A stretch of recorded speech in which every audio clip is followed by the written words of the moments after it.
72 heures ni uzizi kwi gusa sindabahaririza kubera burya umuntu ni wanakubona inyuma gusumba uko we wibona. Ubu tuvugana wamaze guhamagarwa ubugira kenshi mu bikorwa bya Iseke Films.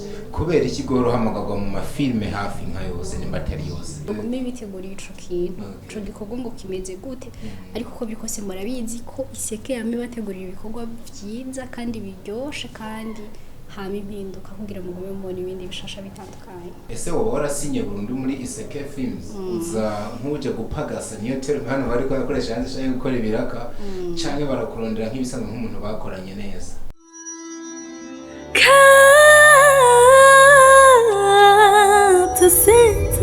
Capital Center, where hard work pays off.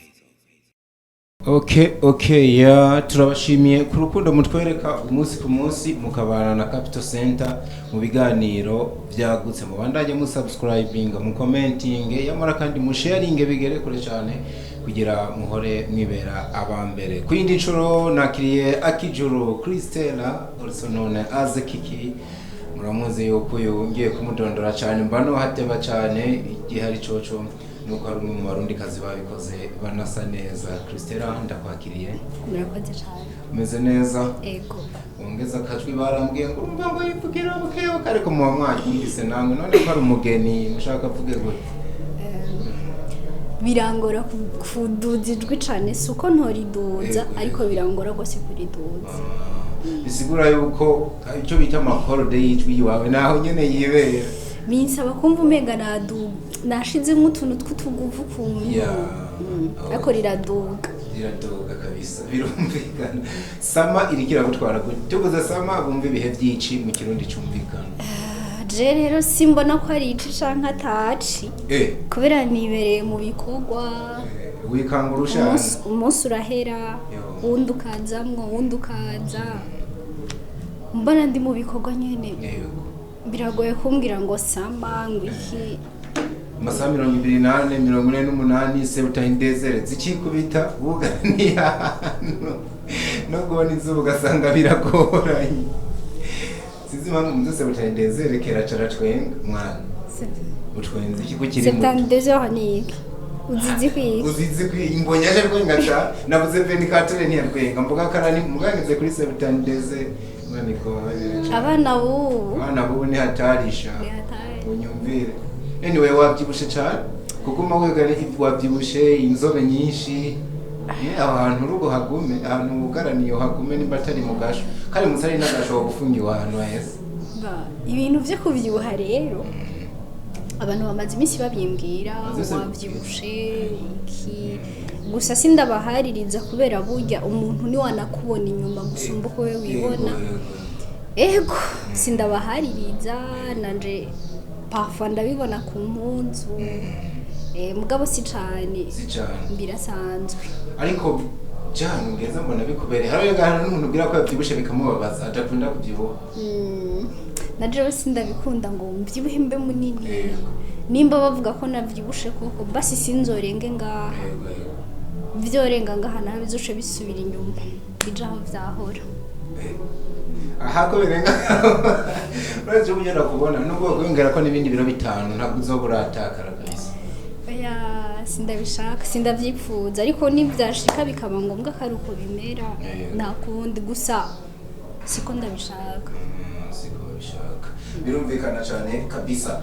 Ubu tuvugana wamaze guhamagarwa ubugira kenshi mu bikorwa bya Iseke Films.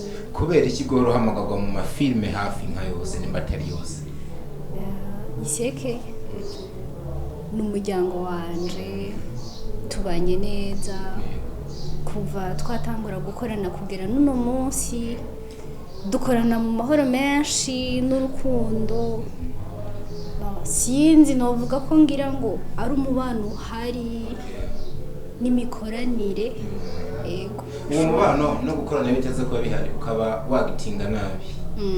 Urizera ko bari kwa bakikora guhamagara kugeza no mu uko biri kose bifise uko babibona ko tari kwiza ntibaba barampamagaye no mu bindi bikorwa biri inyuma ntibaba barampamagaye.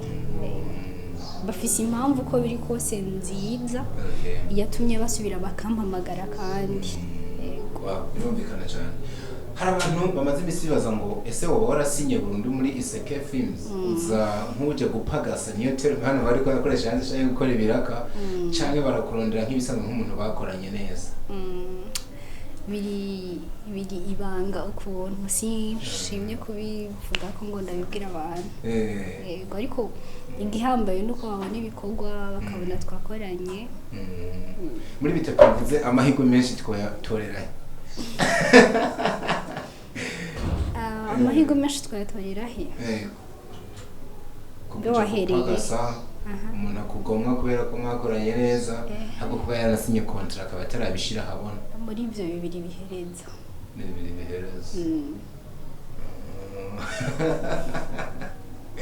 nibaze ko ari mu mwanya mwiza wo kubimenya ariko kandi wa mugani wawe igihambaye ni ugukora ibikorwa kandi bikagenda neza wakinye muri filime hafi nka zose zakunzwe n'ubundi za Iseke Films iyi ishikiriwe abenshi bashangiye no kuvuga ngo ishobora kuba rije kugara umwaka muri sinema y'u Burundi wewe uyiha amahirwe angana gute n'Imana yadushoboza igasohoka vuba ndayiha amahirwe menshi kandi meza kuko iyo umuntu yakoze igikorwa uri gukora n'ibintu ukunda ubikorana urukundo unabisengera kandi ntukora uvuga ngo ndiko ndakora ngo reka nzurabe canke ngiriki ukora nyine ushizemo umwete uvuga uti Imana izobikora kumbura uko n'ibindi bikorwa abantu bavyakiriye n'ikibazo cakire neza canke cane gusumba ibindi wizereye mu masengesho canke wizereye ku gikorwa mwakoze ku gikorwa n'amasengesho byose hamwe kuko amasengesho ategerezwa kuba hari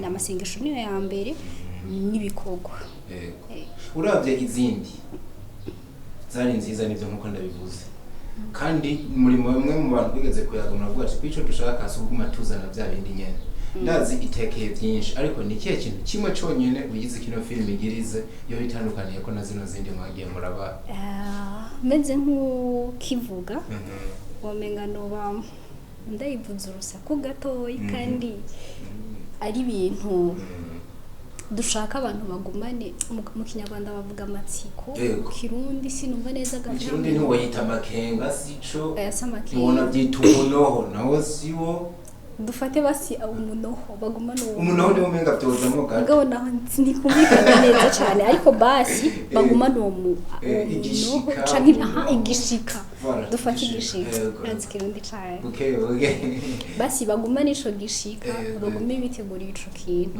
ico gikorwa ngo kimeze gute ariko ko bikose murabizi ko Iseke yame bategurira ibikorwa byiza kandi biryoshe kandi hama impinduka kugira ngo mubone ibindi bishasha bitandukanye kizazi shana akijuru Christian ndagushimira cyane dusubire ino filime yamaze gusohoka cyangwa igira isohoke niho tuzoyagatisha cyane ciao murakoze